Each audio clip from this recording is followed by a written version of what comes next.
I think that's everybody done filing in. Just a couple little pieces of housekeeping before I hand it over. Welcome everybody to the joint seminar series on ocean sciences, co-hosted by Hokkaido University's Arctic Research Center and UAF's International Arctic Research Center here on the Trothyeta campus in Fairbanks, Alaska, where we're located on the traditional homelands of the Lower Tanana Dene. Just wanted to give you a couple little pieces of information before we start out. You should be muted upon entry, and we'd appreciate if you held your audio questions until after each of the presentations. There'll be some time for question and answer, or you can drop your text questions into the chat at any time. Additionally, just in case you should drop off or have to leave at any time, we wanted to let you know that this is being recorded and will be available on the IARC webpage as well as on our YouTube page for you to refer to at a later point in time if you need to come back to the recording. Other than that, if you have any questions or concerns, you can always send me a private message there in the chat, and I will hand it over to Irene Alabia to kick us off for the December seminar. So hello again, and thank you for joining us today. And welcome to the fourth joint seminar between the Hokkaido University and UAF. And today we'll be having a couple of talks, very interesting ones. And we'll have two speakers, and we'll head off with our first speaker for today's seminar, Dr. Naoki Tojo from the Faculty of Fisheries Sciences, Hokkaido University. And the title of his talk will be Teleconnection to the Future, a story from Pacific Herring and ice and messages from winds over the world. I'll give the floor to Naoki for his talk.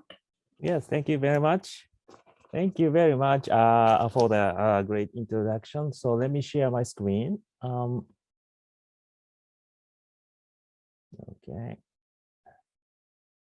And everything's okay, everyone? All right.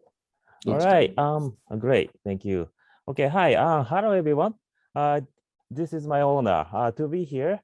My name is Naoki Tojo from Faculty of Fisheries Sciences, Hokkaido University. The title of the presentation is Teleconnection to the Future, a story from Pacific herring, Clupea pallasii, and ice, and the messages are from wind over the world. Okay. Well, when I received this kind invitation, I had a little hesitation. Most of my works in Arctic and subarctic fields were done before 2009. I have begun my work, by the way, nowadays in the Northern Hemisphere since 2015, after working in Western Africa, Morocco, but still working a variety of southern fields, including Mauritius. So, but I never forgotten the surprising day, astonishing day in Alaska. Alaska is my second home. And then just like, I still remember the great summer, like a very short spring and great summer in Alaska, explosion of the all, living things and then enjoying life under the sun. So someday I wanted to go back to Alaska, and then luckily I got the opportunity to visit Alaska over the presentation. Then now I'd like to show what I'm doing now all over the world is I'm working the research and the cooperation, more like I would say my field is like a developmental fisheries sciences and aquatic sciences. So for example, Cambodia, Myanmar, Sri Lanka, also Mauritius, I'm trying to work to see that how we can create a balance, the new future with the people, with the ecosystem over there. Then after having this opportunity, kind invitation, I kind of review that where I was, Juneau, Alaska, and then I found a very nice design of the stamp, and I'm excited. There's a stamp of the Juneau with this. Maybe some of you know the story of around the raven. The raven brought back that the sun from the secret ground. Then all over the world, they brought back the sunlight. So, and then I was very excited to see this stamp, and then I remember that the way I worked for a long time. So this is like my homecoming day, but you know what? Maybe some of you join my last presentation in the ESAS meeting, and then I'm sharing the same contents, but congratulations, you can hear my own English, but it's terrible English. So if you have a question, please ask me anytime. So anyway, can you guess what it is? In the spring, water of the coastal Bristol Bay turns murky color. This is a photo taken at the coast of the Summit Island, Bristol Bay in 2003. Can you see the white dots over the sea, a blue sea, and barely, can you, like barely able to see, right?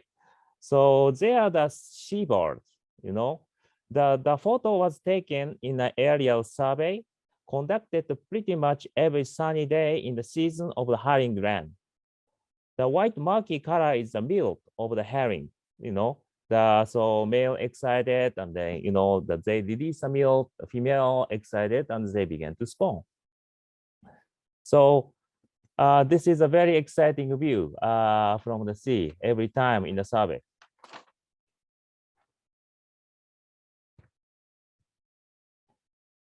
Pacific herring distribute over the North Pacific coast. Herring in the Bristol Bay can be large, more than 30 centimeters. During my survey, by the way, we found individuals like more than 20 years old, believe it or not. Then, depending upon their population over the world, spawning habitat may be slightly different, especially its depth.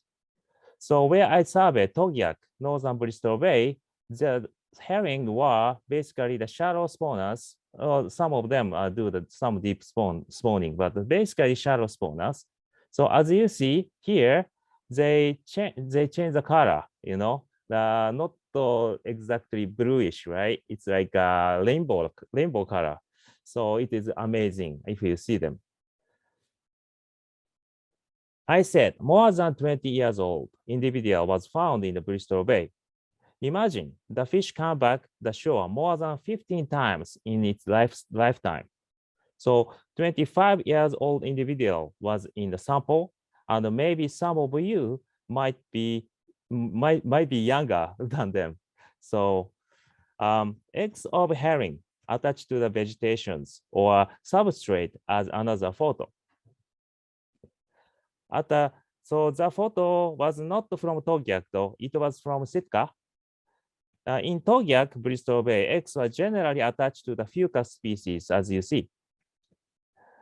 The yellow bits are all eggs of herring spawned on the kelp. My local Yupik friends told me that when they were younger, herring spawned even on the boots. They cut the block of that herring eggs to snack in every spring. Some of you who lived in Alaska may know how natives collect and cook these eggs. What you can do in this spring season is that you can dip that branch of the hemlock or spruce during herring spawning, then boiling the branch with egg. It was and it is probably still the delicacy for the many Alaskans every spring.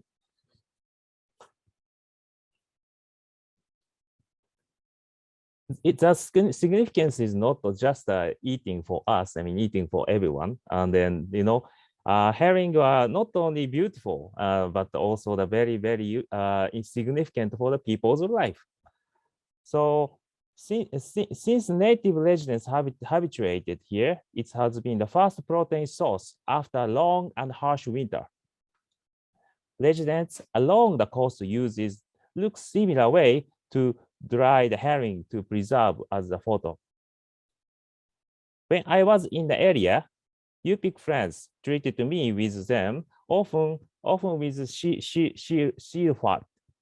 So I recall the rainbow smelt also ran in the same season around this area. It was a good contrast of the taste comparing to the herring, more light and sweet than the taste of herring. I liked both though. You see the kids smiling on the gillnet boat. There were three types of fishing in 2000s: gillnets, passaining, and spawn-on-care fisheries. I saw herring exhibition value at the Bristol Bay in recent year before this presentation, and it seems still significant, though not as high as the 1990s, when I was looking at the data. So locals join those fisheries, though many commercial fishers and chief, those fisheries are from the lower 48 states. Since herring eggs, herring roe is highly valued as a New Year's gourmet in Japan as a kazunoko, maybe some of the Japanese know. So it is important to capture the right timing at the right before the spawning. The price of the herring roe is totally depending upon the degree of the maturation. Also, imagine it is so hard to be in the fishing ground at the right timing and in such a satellite place. I'd like to share what I remember, what I recall from the past. And at that time, in the site, I met in 2004, I met the chief of the commercial fishing company. And then he said he lost 80% of expected returns and decided to leave Togiak before the closure of fishing season in the spring. Behind this story, it was I was very shocked because I was very naive and young, and then all local folks hired by him, they didn't get the salary because of that. They didn't get any watch. And then I was sad, and I talked to those local friends, and they say, "Oh, no problem, Naoki. It's often happens, so don't worry." But definitely, what I want to tell is the timing of fish. Timing of fish behavior and the fishings associating to that definitively influence to the people's life or livelihoods.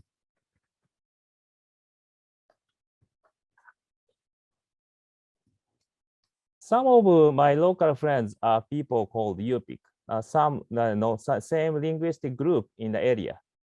They walk across the Bering Sea long time ago. The Beringia, or the people might heard about this, the name Beringia. The Bering Sea was connected to the Russia, right? And then so many people in this area of the coastal Bering Sea and even the southeast Alaska. Those people's origin they shared with that like Russia a long time ago, or Asia.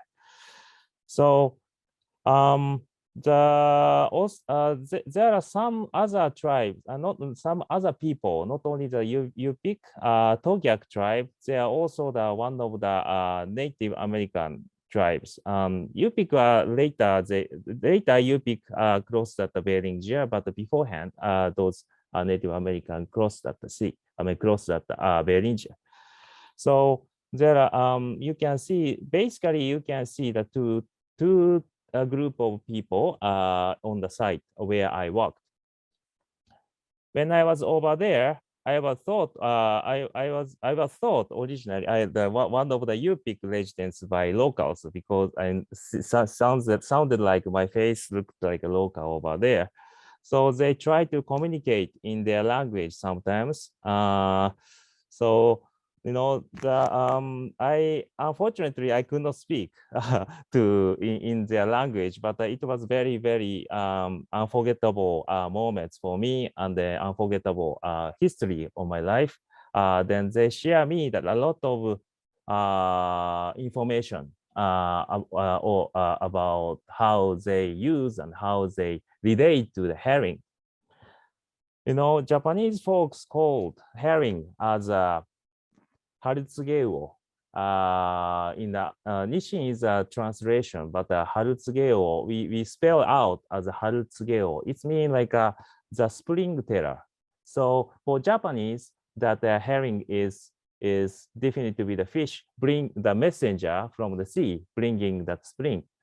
And then surprising things from the talk with both Yupik people and Togiak people. They said this is similar, and then the herring is definitely the messenger of the spring for them.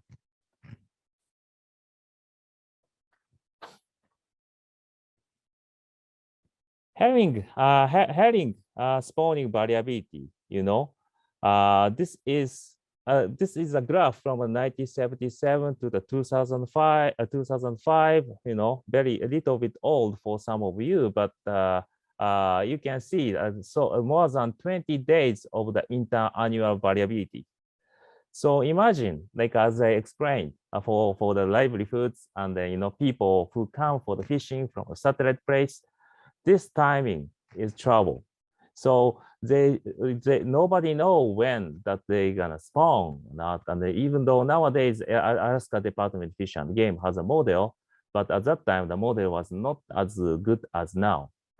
So spawning with uncertainty, variability, this is a big issue for the people there. So my work was investigating the method to predict this spawning timing. And Dr. Gordon H. Cruz and I thought that the variability of marine environment in the pre-spawning habitat may be the cue of the variability of the spawning. So many, including Dr. Vida Westblatt, assume that spawning timing must be relating to the thermal environment around the spawning ground. So Alaska Department of Fish and Game had used his finding in 1980s. So statistical relationship between air and the air temperature and spawning time of herring, but think about it, herring is in the water, right? Instead of in the air. So Gordon and I, actually with the direct advice from Vida Westblatt, we tried to develop the statistical model. Then we try to find that the adequate environmental cue to predict the spawning timing and then help the people over there. So we went to the, maybe it's better to share the video to some of you, how we supposed to do the survey on the site.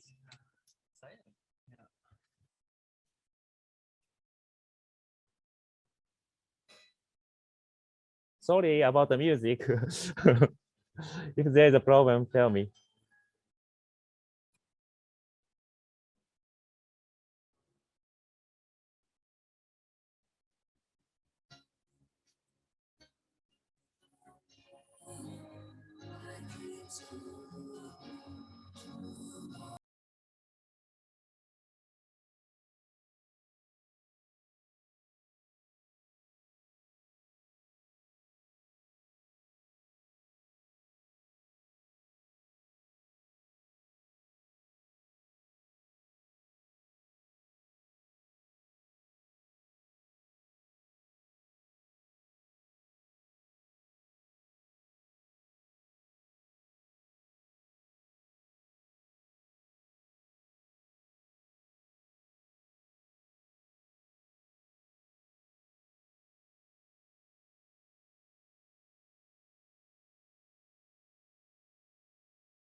Okay, because video is little long, so I can stop it, and then I'd like to go for the next slide. But we collected available data and information of not only just a surveyed herring distribution and the spawning activity. We collected environmental cue like Cape Newham air temperature, like Westpac did in 1984, and then spatially dispersed historical surface air temperature over Eastern Bering Sea using a co-eds dataset. Sea surface temperature data was also obtained from co-eds datasets. It was shared from the NOAA at that time. 25-kilometer resolution grid data of sea ice total concentration from National Snow and Ice Data Center, and climate indices, including the Arctic oscillation, NPI, and wind vectors. Then they were assembled and organized as a database using a geographic information system, as you see. Then based on the bycatch data from observers database, we approximated the pre-spawning migration passage of herring. Then we expected to track that statistical relationship between herring and environmental variables at where they are, and then try to build a model.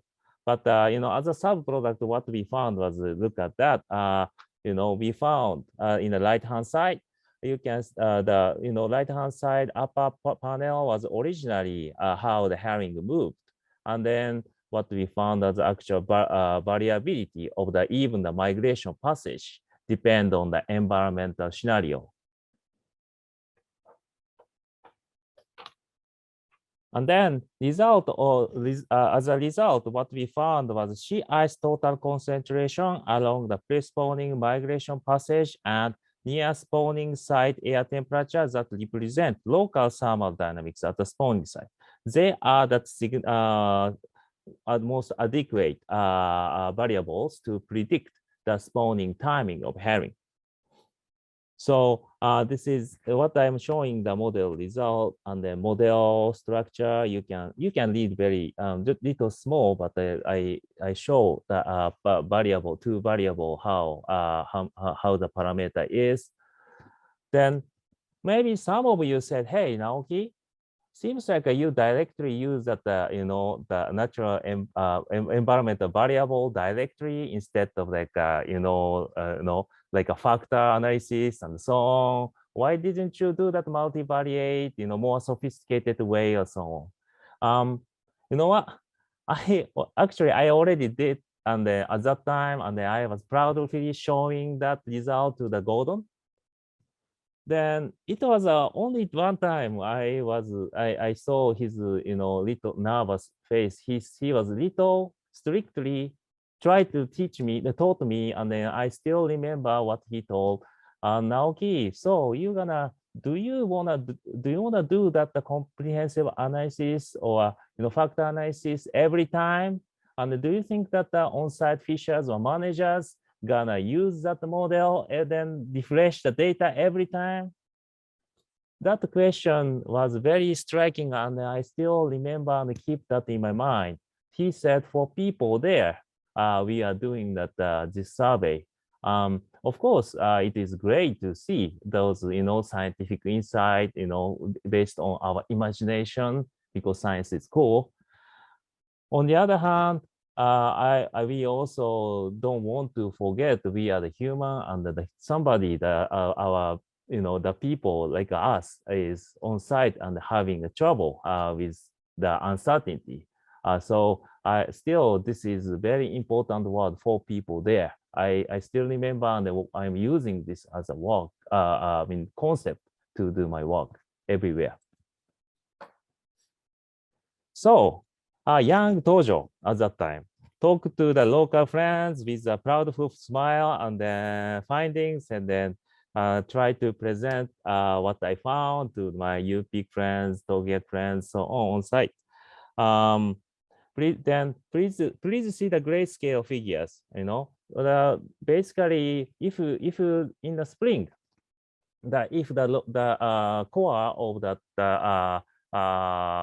Aleutian low, if you find it at the spring, if you find it still in the Gulf of Alaska, because of wind vector direction, the ice will be transported along the coastal Bering Sea and then extended, that the water gonna be colder.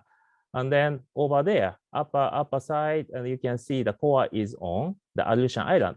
In this scenario, warm air come into that Togiak. So this is a mechanism. So that's why if we track, based on this mechanism, if we track the wind and the sea ice and temperature, we can predict the spawning timing of herring. Everyone, that's what I said. Then what they said was, they were excited. They told me that one of the, my friend, I hope his family and himself is still fine, but he told me, hey, Naoki, herring comes when we hear sounds of ice breaking at a specific location, like the direction, he said. And then it was basically, their, empirical model to predict the spawning timing. And then also he indicated very interesting thing. He introduced some interesting stories. There is some people say the winds. There's a spirits of wind of the area. Then they have two. Can you see this? For example, art. You can find a mouse on the head and on the jaw. So the two different way, direction of the wind, and then it's gonna determine the season. And then, they had a empirical model, local ecological knowledge already. They had it, and then they also told me Naoki, but this is great because what they have been noticed, they have been talking each other was scientifically right, So at that time, what I felt was more like, of course, natural talks. This is very significant, important things for the scientists. And then I was very happy the connection with the people. I could feel the connection with the people through the science. So herring spawning timing, if it's early, can you see the ice is less? And if it's late, the ice is extended. So such a mere finding for me. It was exciting, but now like I'm seeing little like I feel a little emotional, but mere finding just gave me the more important things, the connection to the people. Then everybody knows, sea ice is declining, and then so this is out of the website of the NASA, but upstream of the sea ice is gradually declining, then everybody is, everybody discussing that the sea ice declining as at the global warming. So this decline of sea ice probably give us the different scenario or different relationship between the sea ice and the sea ice and the herring and the people. So unfortunately, I'm not in Alaska. So I hope somebody is keep continuing the study for that. Anyway, because of the presentation, I tried to do my best. So I use the same data sets, and then I try to analyze the spring sea ice, change in the recent year. So so can you? This is like then in 2020, obviously, and some of you may discuss like the cold pool is gone and the sea ice is less, and definitively, even there are variability, generally it is declining, as you see on the graph too. So the model, what I and when I was young, and then I all the crystallization of my passion with the people. that model may not work. And then the spawning timing model should be evaluated. And then relationship may have been changed at the ICH, you know. I'm really caring about people. This presentation, by the way, was I tried to prepare this for like a message for especially the young scientists after me, after my colleagues. You know, as I told you about the people connection to the people, ecology and economics shares the Latin oikos, and that means house. You know, they basically it shares that the same concept. To face interaction among living things and understanding in the values exchange among people are now expected in the northern Bering Sea and works in the Arctic and subarctic researchers. You know, imagine how the relationship change, how the people's life. And then I wanted to give to my young followers as a message, please think about it. And please keep questioning and try to connect the people to that what you are finding for. So anyway, be aware of the changing story with the actors and actors in the world. This is my message. So ecosystem changing, and it is interesting to see how that the function or a model gonna be changed. But more than that, you need to notice this model is a part of that relationship, what is going on. And then I want you to connect yourself to the people living on that shore, living on the coastal area. So quickly, in my work, I've been working everywhere, as I showed at the slide. And then now Myanmar is one of my field. And then unfortunately, because of the coup d'etat, I cannot work with my important colleagues there. But they told me that they often tell me about, their old story in the 2008. 2008, there was a cyclone Nargis. And then suddenly, generally going through the Bangladesh, the cyclone is going through the Bangladesh, but this time somehow coming through that Myanmar where nobody expected. So the story behind was a trade wind was weakened at the time. Then the cyclone changed the direction toward the Myanmar.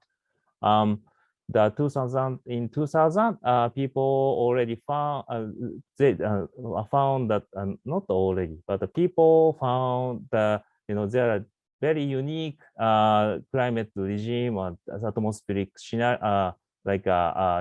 scenarios. Then at that time, people thought the pattern is different in the Southeast Alaska.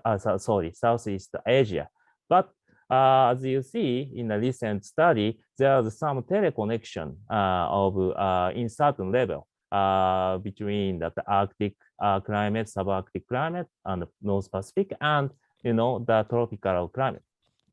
So then this is an on-site situation. You're gonna you can find more photos, but my point is, there's a connection between what you are finding and even the Southeast Asia. So this is from Indonesia. Okay, sorry, am I talking too much? Sorry. Yes. Yeah. I will quickly finish. Thank you. Yeah. So anyway, my point is find the linkage to the futures and work together. Try to build a human teleconnection with your finding. So this is my last message, and sorry, I didn't expect this much long because of the miscalculation of the video. Thank you very much, and I'm here for question or whatever. Thank you. Okay, thank you very much, Tojo-sensei, for this very interesting talk. Unfortunately, we're a little bit heading late of time, but sorry, I wasn't able to cut you off earlier. But for now, we'll just be moving on to our next talk. And should there be any questions, could you please drop your questions in the chat, or we can sort of wrap it up later after our second speaker's talk. Would that be all right? Okay, so for our next speaker, we'll have Dr. Eric Shane from University of Alaska Fairbanks, and his talk is entitled "How the Climatic Extremes Influence the Productivity of Alaskan Chinook Salmon Populations." I'll give the floor to Eric. Thanks, Irene, and thanks for the fascinating talk, Naoki. I really enjoyed that. So I'm going to share my screen here, and while I do that, I'm Eric Shane. I'm at the International Arctic Research Center here at UAF in Fairbanks. Can you see my slides? All right. Okay.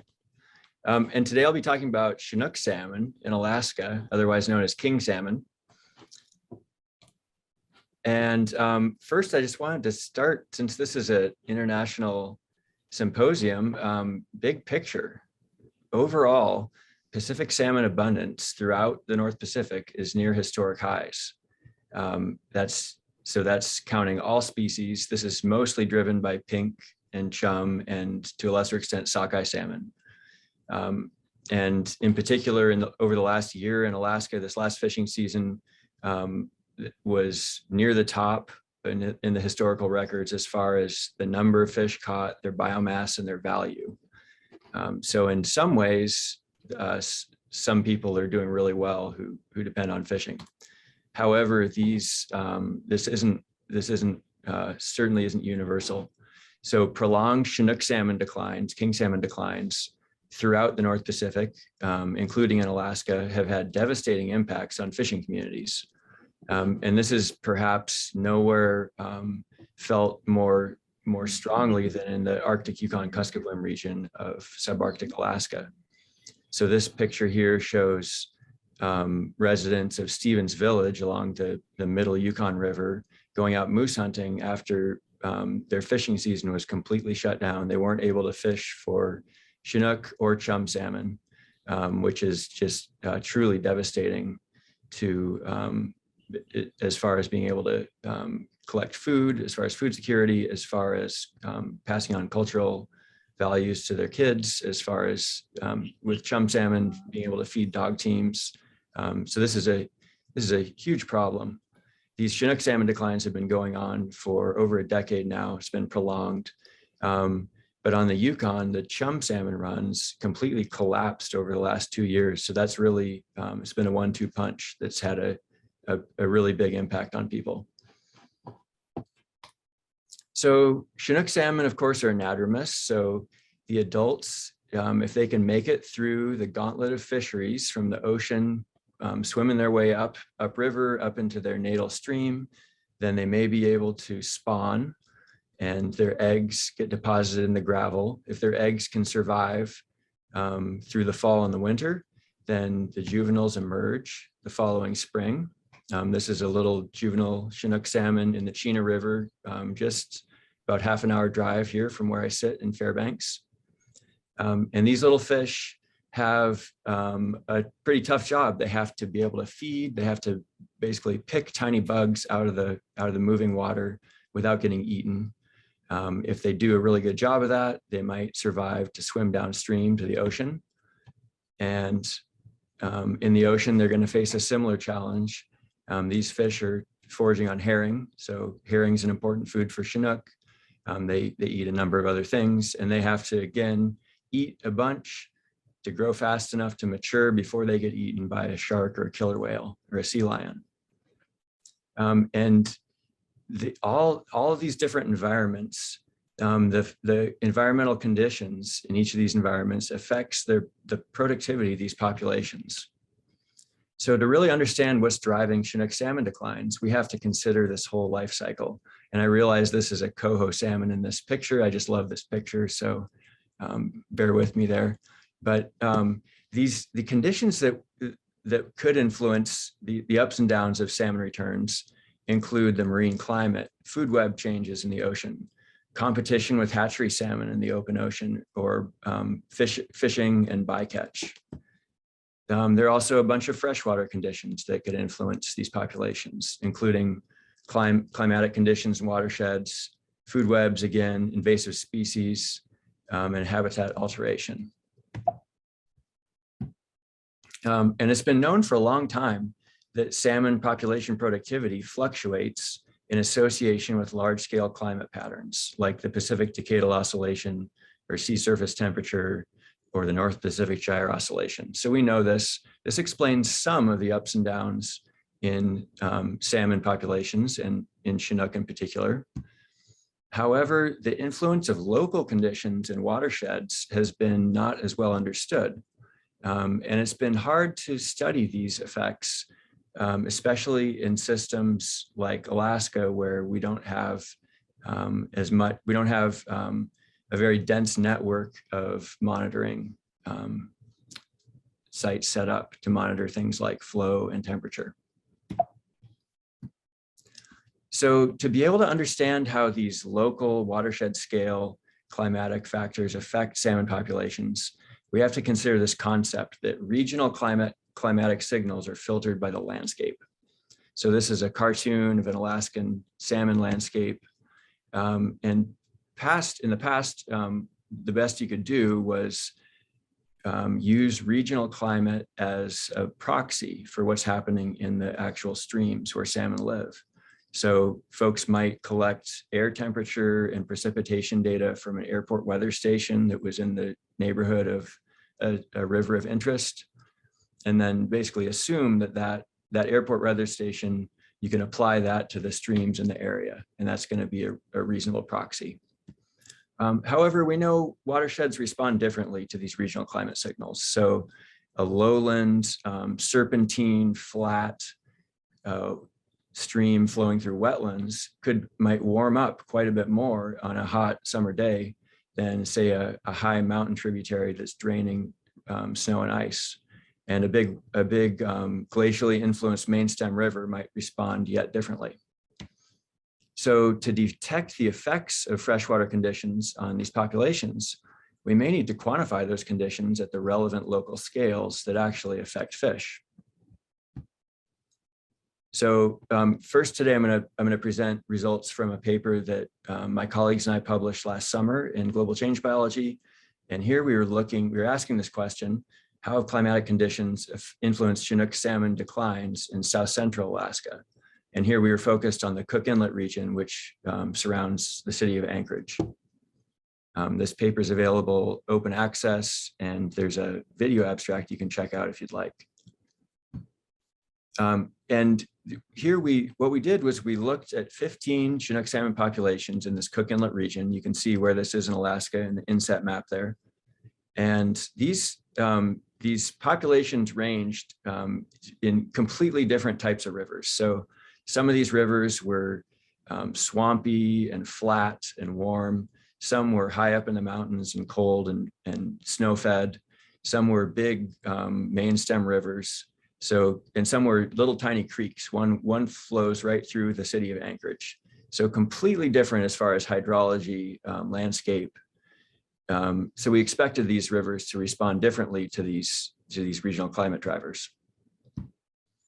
So we had basically three parts to our study. First, we wanted to quantify what conditions did these populations experience in their local watersheds, and then out in the ocean as they moved out as smolts.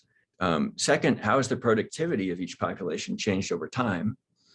And then to put it all together, how were these environmental conditions correlated with the productivities of these populations? So I'll just briefly step through each part. Look at environmental conditions. First, we compiled these regional scale indicators, and this is what's typically been done in prior studies. We know some of these can be really important, like things like river ice breakup timing and ocean conditions. We used the North Pacific Gyre Oscillation as an indicator there. And then what was new about our study is we compiled these watershed scale indicators. So we got precipitation data because most of these streams aren't gauged. Only 2 out of the 15 had consistent stream flow data. We used precipitation instead as basically a proxy for discharge. And we got that we got those data from the Scenarios Network for Alaska and Arctic Planning, or SNAP, which is located in IARC here. These came from downscaled climate models, and we compiled basically how much in each year, in each watershed, how much precipitation fell during key periods of interest. And whoops, we missed one. Okay. We also looked at stream temperature, and this was also relatively new. So here, stream temperature hasn't been monitored for very long, but we had, because of my colleague Sue Mauger, who's pictured here doing field work, because of her foresight, we had 5 years of data, at least 5 years or more, from each of these streams of interest. So we were able to take those data, and my colleagues hindcasted those using airport weather data to estimate what the temperatures in the streams were through each year of our study. We did this for 30 years. And then we, part two is we estimated the productivity of these salmon populations. I won't get into the details here, but we defined productivity as log transformed recruits per salmon spawner. So how many offspring returned to the fishery or to spawn in the river for each spawner in the parental generation. We did this using data from the Alaska Department of Fish and Game. And basically we get this index, so it's relative, but on the y-axis you can see higher values are really productive brood years. So the salmon that spawned in a given year, they produced a lot of babies that made it back to adulthood. In the low numbers, like that -2 there, that was a horrible year. So those salmon who spawned in 2005 produced very few adult recruits. And here I'm just showing one. This is the biggest population in our study, the Kenai late run. And there's this particular downturn. There are these 5 consecutive weak brood years from 2003 to 2007. Now I'm showing you all 15 time series, and these are patchy data sets, so there's a lot of missing data. But we found across the board, these same 5 years tended to be really bad for all these populations. And on average, productivity was 50%, 57% lower during these 5 brood years. So all these populations did poorly during the same period. What's behind it? So next, we did these correlations. We did this with a Bayesian stock recruit model. And I'll just show a few of the highlights here. The biggest, most consistent result we found was that Chinook were less productive when they experienced above average rainfall during and after spawning. So the salmon are spawning, their eggs are going to the gravel, and if that river gets way more rain than it usually gets in the late summer and fall, those eggs did not survive to produce adult recruits at as high values as expected. So you can see in this figure here, on the y-axis, we have our 15 populations. On the x-axis, we have effect size. So there's this vertical red line at 0. And basically all of these red dots are to the left. They're in the negative values. So if maximum precipitation during that spawning and incubation period was above average for each given stream, then those brood years produced fewer recruits than expected. So all these values were very consistently negative. On the other hand, we found that when the juveniles were rearing in the rivers, having a moderate amount of precipitation in the river was actually positive. So consistently across the board, it wasn't good to be a juvenile during a drought, basically. It turns out we looked at, there's a nonlinearity to this effect, and it wasn't good to be a juvenile during flood either. But if it was average to above average rainfall when you're rearing in the river, that was good. And again, these precipitation effects were really consistent across populations. So next, let's talk about temperature. So I'm not going to show you those corresponding effect size graphs because just for the sake of time, but they weren't consistent. This was all over the map. So above average temperatures in some rivers was good, in other rivers it was bad, and in a lot of rivers it had no effect basically. So, but this is in relative terms. So we're looking as far as whether it's above average or below average. But of course, these rivers are so different. Some rivers are hot on average. So maybe a hot year in a hot river has a different effect than a hot year in a cold river.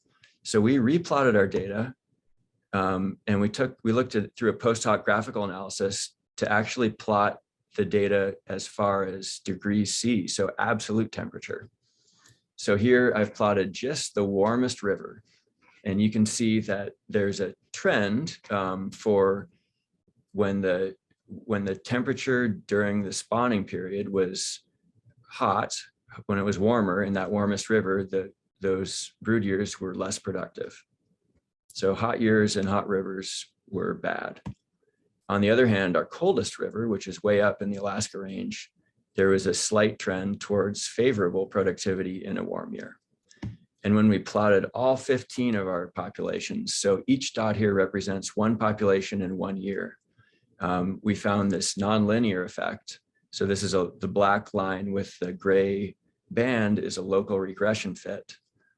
And we can see that there appears to be this threshold above about 18 degrees C.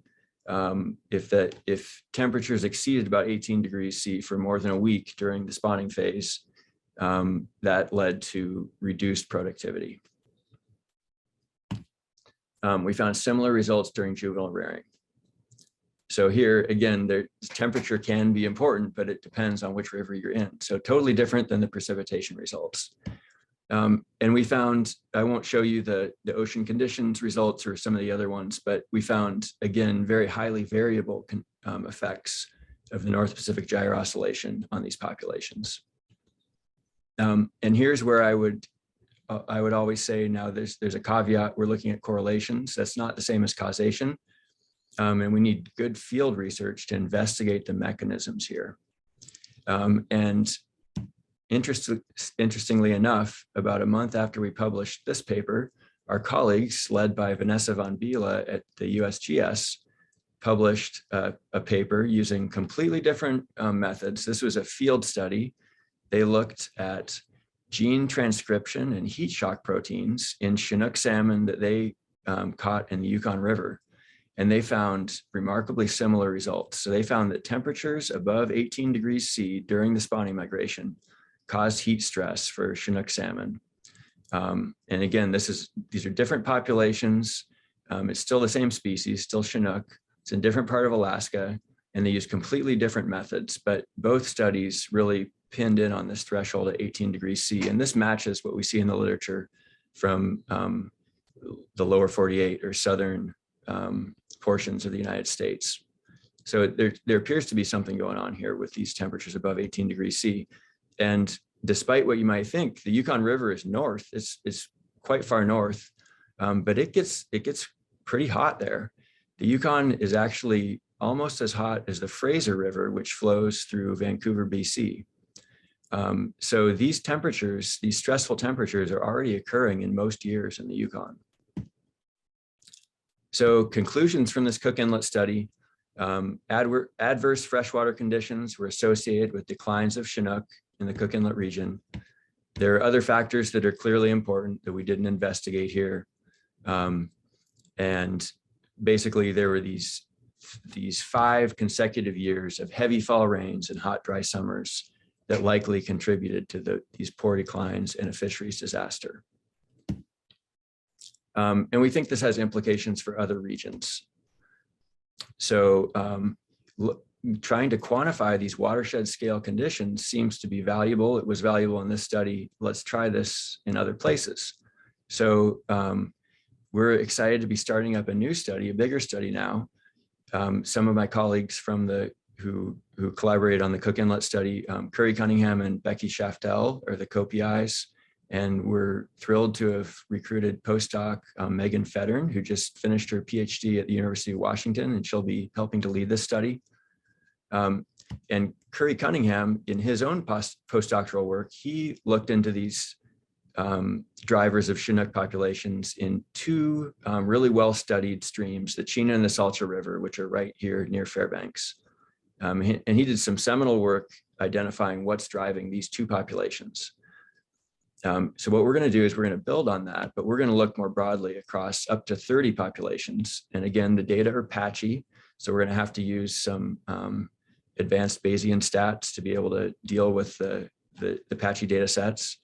But we're going to be trying to basically harness the power of modern climate science to understand how climatic variability and quantifying that using some of the latest climate products developed here at IARC, how this is affecting Chinook salmon populations. And we'll also be looking at a broader suite of marine indicators, as well as factors like competition with hatchery fish in the ocean.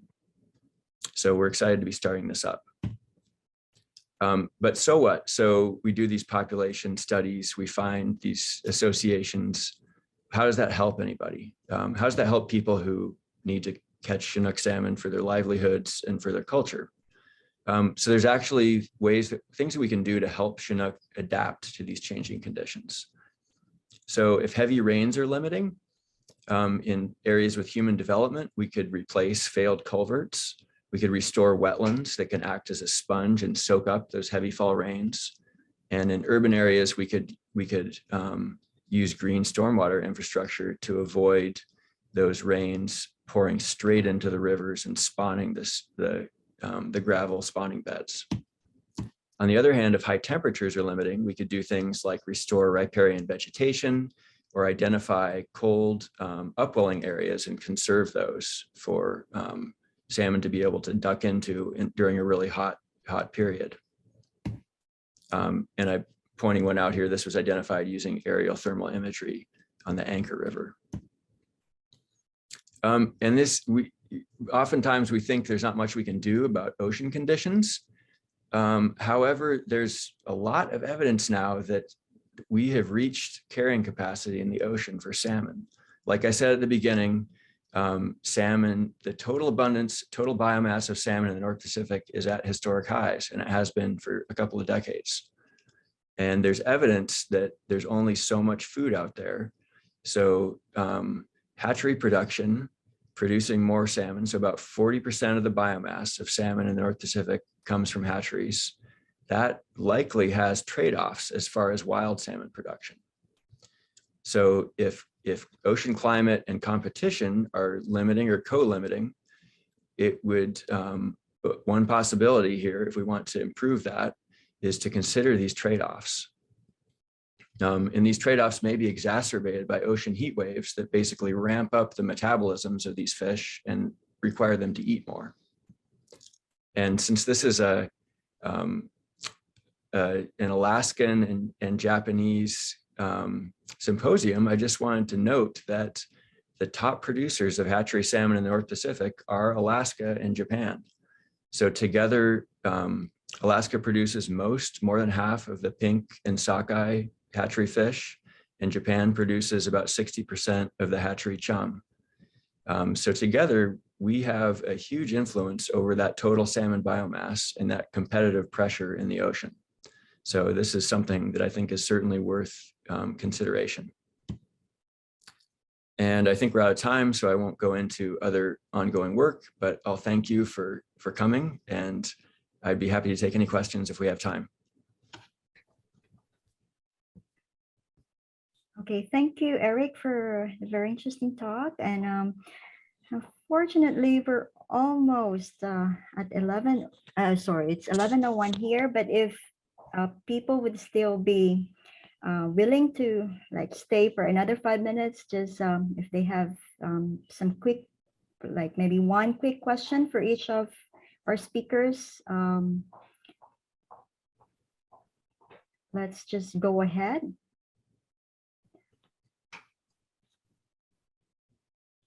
Okay, so in the chat box, Eric, there is one question in there. I see that from Dr. Kariyama. Thanks for the question. So I'll just read it. I have a question. Why are only populations of AYK and central regions decreasing for Chinook salmon despite no change in other populations? So Chinook populations throughout Alaska have declined. They've also certainly declined in British Columbia, Washington, Oregon, and California. I'm not familiar with what has been going on in Russia and further in the Northwest Pacific. Maybe you know, I'm sure you know more about that than I do. But these, I guess, throughout the Northeast Pacific, ocean survival rates have declined precipitously for Chinook salmon. So that's certainly part of the picture. And there's evidence from our study in Cook Inlet and from other work in Washington and Oregon that there are freshwater factors driving these populations down as well.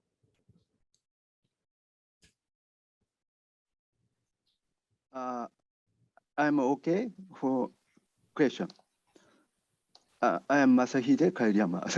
Thank you very much. Your excellent presentation. So I checked the database of NPLC about population size of change in population size of Chinook salmon in USA. That time, so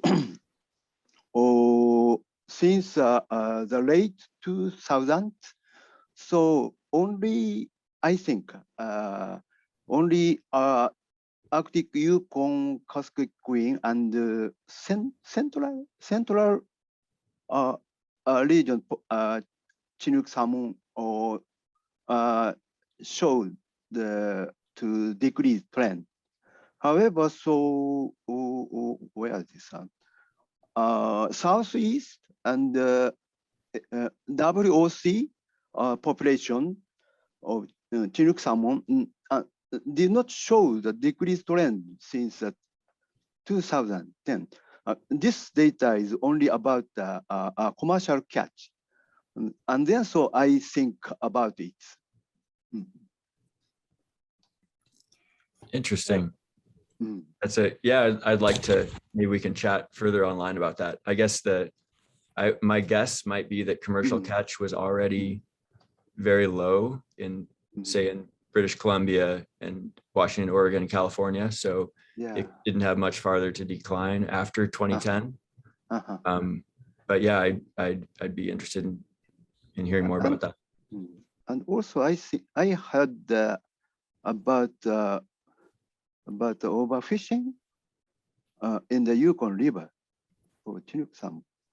So therefore, so I very worried so about fisheries pressure is increasing. This is only my worry. Thank you. Sure.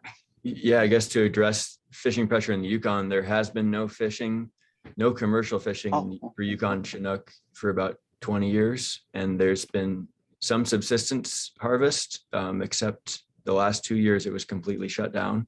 And there were years previous to that where it was completely shut down too.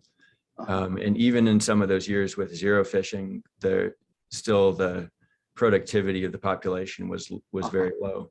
So that can't be the sole factor driving. Folks have talked about these historically people used large mesh gill nets. So maybe they fished out the largest mature females from the population. And there's less, people are looking at that more carefully now and trying to make sure we don't do that. So certainly there could be a historic legacy of size selective fishing on the largest individuals. But I think there's certainly something else going on beyond just fishing pressure in the river at this point. Great. Thank you very much. Thank you. Thank you for the very engaging conversations and discussions. But and I'm really thankful for the people that has stayed with us, even though we're a little bit late behind the schedule. And we're hoping to see everyone again and for the next seminar series. And I would like to thank our speakers. I think Naoki has already left. He has another engagement. Thank you, Eric and Naoki, for your talks today. And for the participants that might have some questions, you can either email or email our speakers for your questions. Thank you once again for your time, and have a great evening to the people in the Alaskan side, and good morning to people here in Japan. And with this, I think we'll be ending the seminar, and see you all for the next joint meeting.